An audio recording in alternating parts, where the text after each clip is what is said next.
आज अपना जो टॉपिक रहेगा ये रहेगा vectors.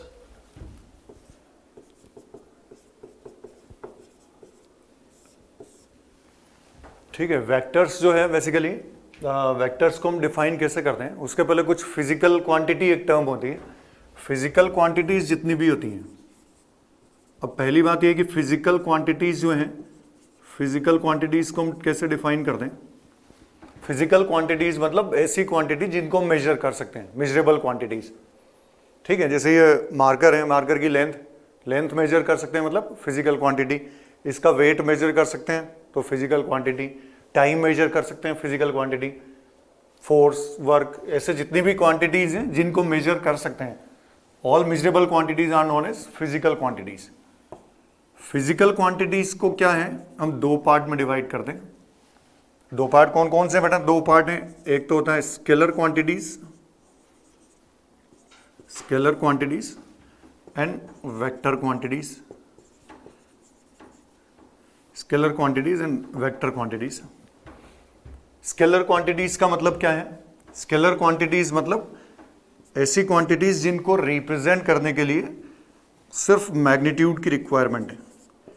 The quantities which require only magnitude to represent, है ना, जिनको रिप्रेजेंट करने के लिए सिर्फ मैग्नीट्यूड की रिक्वायरमेंट है, उनको हम बोलते हैं स्केलर क्वांटिटीज।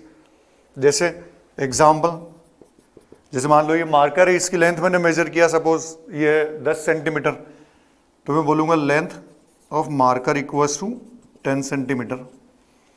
ठीक है, इसको रिप्रेजेंट करने के लिए कोई डायरेक्शन देने की जरूरत नहीं है, सिर्फ मैग्नीट्यूड से अपना काम हो गया। तो हम क्या बोल देंगे, लेंथ जो ये कैसी होगी, स्केलर क्वांटिटी। ऐसी क्वांटिटी जिनको रिप्रेजेंट करने के लिए सिर्फ मैग्नीट्यूड चाहिए। ठीक है, इसी तरह से दूसरी क्वांटिटीज वेक्टर क्वांटिटीज। कुछ ऐसी भी क्वांटिटीज होती हैं जिनको रिप्रेजेंट करने के लिए मैग्नीट्यूड तो चाहिए होता है, साथ में डायरेक्शन की भी जरूरत होती है। ठीक है, तो ऐसी क्वांटिटीज जिनको रिप्रेजेंट करने के लिए which require magnitude plus direction, जिनको रिप्रेजेंट करने के लिए मैग्नीट्यूड भी चाहिए, डायरेक्शन भी चाहिए। The quantities which require both magnitude and direction to represent are known as vector quantities. ठीक है, जैसे एग्जाम्पल क्या हो जाएगा, जैसे सपोज डिस्प्लेसमेंट है। अब डिस्प्लेसमेंट को जब भी हम डिफाइन करते हैं, जैसे मान लो कोई पार्टिकल 10 मीटर डिस्प्लेस होता है, तो डिस्प्लेसमेंट वेक्टर क्वांटिटी है, तो हमेशा हमको विद डायरेक्शन बताना पड़ेगा। जैसे मेरे को बोलना पड़ेगा कि डिस्प्लेसमेंट हुआ, पर किधर हुआ ये भी बोलना पड़ेगा। जैसे displacement of a particle 10 metre, direction with direction बात करना पड़ेगा, जैसे ईस्ट, वेस्ट, साउथ। तो इस तरीके से हम इसको रिप्रेजेंट करते हैं। स्केलर क्वांटिटीज के एग्जाम्पल क्या है? तो स्केलर क्वांटिटीज के एग्जाम्पल जैसे जितनी भी फंडामेंटल क्वांटिटीज होती हैं, जैसा कि अपन ने यूनिट डायमेंशन एरर में पढ़ते हैं, फंडामेंटल क्वांटिटीज कितनी होती है बेटा? 7 तरह की फंडामेंटल क्वांटिटीज हैं। Length, mass, time, temperature, electric current, luminous intensity, amount of substance. तो सारी 7 फंडामेंटल क्वांटिटीज क्या है? Scalar quantity. इसके अलावा वर्क, पावर, एनर्जी। ठीक है, ऐसी और भी कई सारी क्वांटिटीज हैं, धीरे धीरे हम चैप्टर वाइज चलेंगे तब बात की जाएगी। तो फिलहाल अपने को ये ध्यान रखना है कि ये स्केलर क्वांटिटीज मतलब जिनको मैग्नीट्यूड की जरूरत है। वेक्टर क्वांटिटीज मतलब जिनको मैग्नीट्यूड प्लस डायरेक्शन दोनों की जरूरत है, जैसे डिस्प्लेसमेंट हुआ। ठीक है, और क्वांटिटीज जैसे मोमेंटम हुआ, वेलोसिटी हुआ, और क्वांटिटीज वेलोसिटी है। तो ऐसे और भी कई सारी क्वांटिटीज हैं, जैसे इलेक्ट्रिक फील्ड है, मैग्नेटिक फील्ड है। तो ये सब क्या है? वेक्टर क्वांटिटीज हैं। तो इनके लिए हमको मैग्नीट्यूड भी चाहिए, डायरेक्शन भी चाहिए। अब क्योंकि हम बात कर रहे हैं वेक्टर्स की, तो वेक्टर्स के लिए अगर बात करें तो वेक्टर्स में सेकंड जो पॉइंट या सेकंड जो हम इसमें टॉपिक लेने वाले हैं, ये तो हो गया फर्स्ट, फिजिकल क्वांटिटीज को हमने 2 पार्ट में डिवाइड कर दिया। सेकंड वेक्टर्स की अगर बात करें तो वेक्टर्स में एक बहुत इंपॉर्टेंट टर्म आती है, component of vector, components of a vector. कोई भी एक वेक्टर है तो उस वेक्टर के कंपोनेंट्स ऑफ वेक्टर। अब कंपोनेंट्स ऑफ वेक्टर का मतलब क्या है? जैसे कि ये एक्स एक्सिस है, वाई एक्सिस है। ठीक है, अब कोई वेक्टर है, जैसे कोई वेक्टर है, सपोज वेक्टर ए, ये वेक्टर ए, और इस वेक्टर का एक्स एक्सिस के साथ में एंगल है जैसे थीटा। ठीक है, अब कंपोनेंट्स को हम कैसे डिफाइन करते हैं? कंपोनेंट्स मतलब जैसे एक ये वेक्टर हो गया, ये इस तरह का वेक्टर, अब कंपोनेंट्स का मतलब सीधा ये कि projection of vector on axis, कि अगर जैसे मैंने इस वेक्टर के ऊपर से लाइट डाला है ना, तो लाइट डालने पर इसका प्रोजेक्शन जो आएगा, जैसे एक्स एक्सिस पर जो प्रोजेक्शन आया, तो जैसे एक्स एक्सिस पर ये जो लेंथ हो गई है ना, तो इस लेंथ को हम बोल देंगे component of vector in x direction ax। इसी तरीके से अगर इस वेक्टर पर वाई डायरेक्शन में लाइट डाला, या जैसे वाई डायरेक्शन पर प्रोजेक्शन ले रहे हैं, सामने से मैंने इसके ऊपर लाइट डाला, तो जो प्रोजेक्शन इसका वाई एक्सिस पर आएगा, तो वाई एक्सिस में जो इसकी लेंथ हो गई, इसको हम क्या बोल देंगे, component of vector in y direction. तो ये एक्स डायरेक्शन का कंपोनेंट हो गया, ये वाई डायरेक्शन का कंपोनेंट हो गया। अब दूसरी बात, ax और ay होंगे कितना कितना, तो बेसिकली सिंपल से आप एक चीज ध्यान रखें, कंपोनेंट्स ऑफ वेक्टर में कुछ भी नहीं है। जनरली स्टूडेंट काफी कंफ्यूज रहते हैं, कंपोनेंट्स ऑफ वेक्टर क्या है, कैसे होगा। कंपोनेंट्स मतलब कुछ नहीं है, सिंपल एक ट्राइंगल है। जैसे ये पूरा एक राइट एंगल ट्राइंगल हो गया ना, इस राइट एंगल ट्राइंगल की बात कर रहे हैं। अब सिंपल से आप इसमें देखें, ये राइट एंगल ट्राइंगल है, इस ट्राइंगल में अगर मेरे को ये वाली लेंथ चाहिए, ये राइट एंगल ट्राइंगल हो गया, ये एंगल, सामने वाली साइड क्या हो गया बेटा, परपेंडिकुलर, ये हो गया इसका बेस, ये हाइपोटेनिस।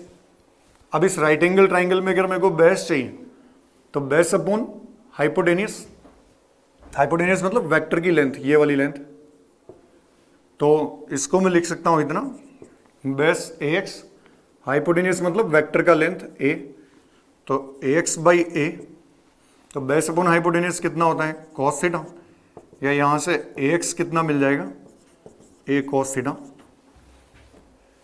ऐसे ही मेरे को ay भी चाहिए, तो ay कितना होगा, ये लेंथ ay है, तो ये वाली लेंथ भी कितना होगी, ay। तो अगर इस राइट एंगल ट्राइंगल में बात करें, तो ये तो हो गया परपेंडिकुलर है ना, ये हो गया हाइपोटेनिस, तो परपेंडिकुलर अपॉन हाइपोटेनिस मतलब ay बाई a, इसको हम कितना लिख देंगे, साइन थीटा। तो perpendicular upon hypotenuse sine theta, या यहां से अगर मैं ay की वैल्यू निकालूं तो कितना हो जाएगी, a साइन थीटा। ये वेक्टर के कंपोनेंट हो गए, एक्स डायरेक्शन में कंपोनेंट और वेक्टर का वाई डायरेक्शन में कंपोनेंट। तो ये कंपोनेंट्स ऑफ वेक्टर हैं। सीधा सा अपने पूरे फिजिक्स में जो है वेक्टर जो है वो फंडामेंटल मतलब एक फाउंडेशन है जो है वो पूरे फिजिक्स की। तो अपने को सिंपल सा ध्यान रखना है कि वेक्टर एक्स डायरेक्शन में कंपोनेंट क्या होगा, वाई में कंपोनेंट क्या होगा। सीधा सा तरीका जो हम ध्यान रखने के लिए रख सकते हैं, सीधा सा तरीका है कि जिस भी डायरेक्शन से ये वेक्टर एंगल बनाएगा, जैसे एक्स एक्सिस से एंगल बनाया थीटा, तो जिस भी डायरेक्शन से एंगल है वो कंपोनेंट हमेशा किसका होगा, कॉस थीटा का। जैसे एग्जांपल, जैसे अगर मान लो ये इसकी जगह ऐसा होता है, जरूरी नहीं है एक्स डायरेक्शन से एंगल हो। जैसे वेक्टर का अगर वाई डायरेक्शन से एंगल है, वाई से एंगल थीटा है, तो कुछ नहीं, हमको दोनों कंपोनेंट लिखने हैं, एक्स और ए वाई। कौन सी डायरेक्शन से एंगल बना रखा है बेटा, वाई से, तो वाई के कंपोनेंट को हम पहले क्या लिख देंगे, कॉस थीटा। कटने का सीधा तरीका, जिधर एंगल वो कंपोनेंट कॉस थीटा, तो वाई का कंपोनेंट ए कॉस थीटा, एक्स में कंपोनेंट क्या हो जाएगा, ए साइन थीटा। तो वेक्टर जिस भी डायरेक्शन से एंगल बनाएगा वो कंपोनेंट कॉस थीटा का होगा। सीधा सा अपना तरीका ये। और कंपोनेंट्स में और भी कई सारी चीजें जो इसमें अपने को ध्यान रखनी है, तो कंपोनेंट्स के लिए और भी आगे बात करते हैं। जैसे कंपोनेंट्स जो है, तो सेकंड पॉइंट इसी में भी हम बात कर रहे हैं। सेकंड पॉइंट ये तो हो गए वेक्टर के कंपोनेंट, एक्स वाई डायरेक्शन के component. Second, representation of vector, representation of vector. हम वेक्टर को रिप्रेजेंट कर रहे हैं, तो वेक्टर को रिप्रेजेंट किस तरीके से करेंगे। अब रिप्रेजेंट करने में कुछ नहीं करना है, सिंपल सा, जैसे एक्स डायरेक्शन, वाई डायरेक्शन, ये वेक्टर है ए। अब वेक्टर का रिप्रेजेंटेशन इन कंपोनेंट फॉर्म मतलब इसको आई कैप जे कैप में रिप्रेजेंट करना है, ए एक्स ए वाई के टर्म में। अब रिप्रेजेंटेशन का मतलब कुछ भी नहीं, सिंपल सा मतलब है कि वेक्टर की टेल से चलना स्टार्ट करूं और टेल से चल के वेक्टर के हेड तक जाना है। तो टेल से हेड तक जाएंगे, जो जो जिधर जिधर चल रहे हैं उसको हम रिप्रेजेंटेशन बोल देंगे। अब जैसे इसमें ये कंपोनेंट तो कितना हो गया, ए एक्स, ये कंपोनेंट कितना हो गया बड़ा, ए वाई। अब सिंपल सा, मेरे को रिप्रेजेंटेशन मतलब कुछ नहीं, मेरे को वेक्टर के टेल से हेड तक जाना है, तो यहां से चलना स्टार्ट कर रहा हूं। अब मैं पहले तो किधर चलूंगा, एक्स में, तो वेक्टर ए को हम कितना लिखेंगे, जिधर चल रहे हैं बस वो लिख देंगे। एक्स डायरेक्शन में कितना चले, ए एक्स, चलने की डायरेक्शन हमारी कौन सी है, एक्स एक्सिस। एक्स एक्सिस के लिए यूनिट वेक्टर हम कितना लिखते हैं, आई कैप। तो इसको हम कितना लिख देंगे, ए एक्स आई कैप। फिर वाई डायरेक्शन में चलें, वाई में कितना चलें, ए वाई। कौन सी डायरेक्शन में चलें, वाई, तो वाई डायरेक्शन का यूनिट वेक्टर क्या है, जे कैप। हेड तक पहुंच गए, काम खत्म। बस ही रिप्रेजेंटेशन ऑफ वेक्टर हो गया इन कंपोनेंट फॉर्म। ठीक है, तो वेक्टर का कंपोनेंट मतलब रिप्रेजेंटेशन ऑफ वेक्टर मतलब टेल से हेड तक जाना है, जिस डायरेक्शन में चल रहे हैं उसको लिखते जाओ, सिंपल है। एक्स में चले ए एक्स चले एक्स डायरेक्शन में तो आई कैप, ए वाई चले वाई डायरेक्शन में जे कैप। हेड तक पहुंच गए, ये रिप्रेजेंटेशन ऑफ वेक्टर हो गया। और इसमें अगर अपन बात करें थर्ड कि magnitude of vector, magnitude of vector, vector का मैग्नीट्यूड,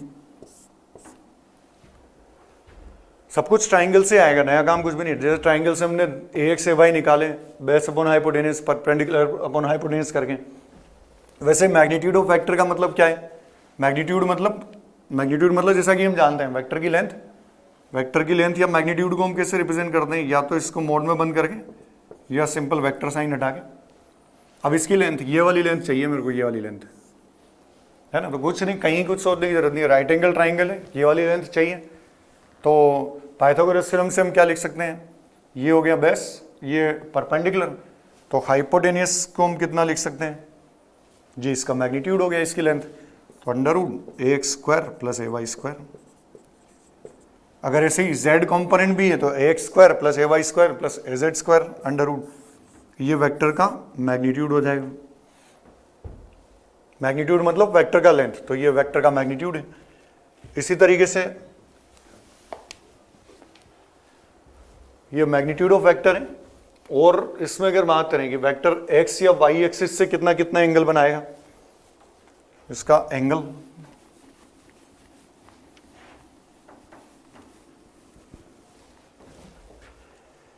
जैसे जो वेक्टर है, अब वेक्टर का एक्स या वाई एक्सिस से एंगल कितना कितना होगा, 4 point angle of vector a from x and y axis. जैसे वेक्टर जो हो गया, ये एक्स एक्सिस वाई एक्सिस, ये वेक्टर है ए वेक्टर। अब इसका मेरे को एक्स एक्सिस से एंगल चाहिए कंपोनेंट की टर्म्स में, जैसे ये हो गया अपना एक्स, ये हो गया कितना ए वाई, ठीक है। अब इसका मेरे को अगर एक्स एक्सिस से एंगल चाहिए तो एक्स एक्सिस से एंगल कैसे निकालेंगे, कुछ नहीं करना, वही राइट एंगल ट्राइंगल, एंगल के सामने वाली साइड क्या है, परपेंडिकुलर। ये क्या हो गया बेस, परपेंडिकुलर अपॉन बेस को कितना लिख सकते हैं, tan थीटा, तो tan theta is equals to perpendicular upon base, खत्म। थीटा इक्वल्स टू क्या हो जाएगा, tan inverse a y upon x. ये इस वेक्टर का एक्स एक्सिस के साथ एंगल आ गया, ठीक है। ऐसे वेक्टर का मेरे को वाई एक्सिस के साथ में एंगल चाहिए, तो अब अगर एक्स से थीटा है तो वाई से कितना हो जाएगा बेटा, 90 माइनस थीटा। या इसी तरह से इसको भी अगर मैं फॉर्मूले की तरह निकालूं तो इसको मैं कितना लिख सकता हूं, अगर मेरे को सपोज ये वाला एंगल वाई एक्सिस से चाहिए अल्फा, तो ये साइड ए एक्स है, ये वाली साइड भी कितनी होगी ए एक्स, ये ए वाई है, ये भी कितना होगा ए वाई। अब मैं ये वाला ट्राइंगल ले लूंगा, इधर वाला, ये ना ऊपर वाला ट्राइंगल, इस ऊपर वाले ट्राइंगल की बात कर लेंगे। इससे अगर मैं tan अल्फा लिखूं तो tan अल्फा क्या हो जाएगा, ये परपेंडिकुलर, ये बेस, तो tan alpha equals to perpendicular upon base, तो a x upon a y. ये अल्फा इक्वल्स टू कितना मिल जाएगा, tan inverse a x upon a y. अभी हम ये सारी बात जो है वो 2 डायमेंशनल वेक्टर की कर रहे हैं। 2 डायमेंशनल वेक्टर का एक्स एक्सिस वाई एक्सिस से एंगल, तो एक्स से एंगल या वाई से एंगल जो होगा वो इतना मिल जाएगा। ये सब कुछ कंपोनेंट ऑफ वेक्टर है, इसमें हमने वो रखने की कुछ भी जरूरत नहीं, सीधा सा जो राइट एंगल ट्राइंगल है बस ट्राइंगल से ही सब कुछ आया है। वेक्टर फॉर्म में रिप्रेजेंट कैसे किया है बेटा, इसके टेल से हेड तक गए, ए एक्स चले एक्स एक्सिस में आई कैप, प्लस काम खत्म नहीं हो आगे और चलना है, ए वाई चले वाई एक्सिस में तो ए वाई जे कैप, जेड में भी चलना होता है तो ए जेड के कैप। मैग्नीट्यूड मतलब वेक्टर की लेंथ, पाइथागोरस थ्योरम से निकाल लो, राइट एंगल ट्राइंगल है तो एक्स स्क्वायर प्लस ए वाई स्क्वायर अंडर रूट। किसी भी एक्सिस से एंगल चाहिए तो कुछ नहीं, सिंपल यहाँ से right angle triangle, tan theta लिखा ए वाई अपॉन एक्स, इधर वाई एक्सिस से एंगल चाहिए तो टेन अल्फा कितना हो जाएगा बेटा, ए x upon a Y alpha आ जाएगा। ये कंपोनेंट ऑफ वेक्टर हो जाएंगे। तो ये सारी चीजें कंपोनेंट ऑफ वेक्टर के लिए अपने को ध्यान रखनी है। अब एक सिंपल सा एक क्वेश्चन भी मैं इसके लिए साथ में ले लेता हूं, फिर इसके बाद अपन आगे की बात करेंगे। एक क्वेश्चन भी इस पर ले लेते हैं। ये कंपोनेंट ऑफ वेक्टर का मतलब ये है, जैसे एक क्वेश्चन में लेता हूं, जैसे मैग्नीट्यूड ऑफ वेक्टर, जैसे magnitude of vector is 25, magnitude of a vector is 25 and its angle with x-axis is 210 degree. Magnitude है इसका बेटा कितना 25 और x एक्सिस से angle with x axis 210 degree. Then represent the vector या और लिखना चाहूँ तो मैं इसे बोल सकता हूँ इन कंपोनेंट फॉर्म। वेक्टर को रिप्रेजेंट करना है कंपोनेंट फॉर्म में। कंपोनेंट फॉर्म का मतलब आई कैप जे कैप में। वेक्टर को कंपोनेंट फॉर्म में रिप्रेजेंट करने का मतलब इसको आई कैप जे कैप में मेरे को रिप्रेजेंट करना है। तो representation of vector in component form means I cap J cap.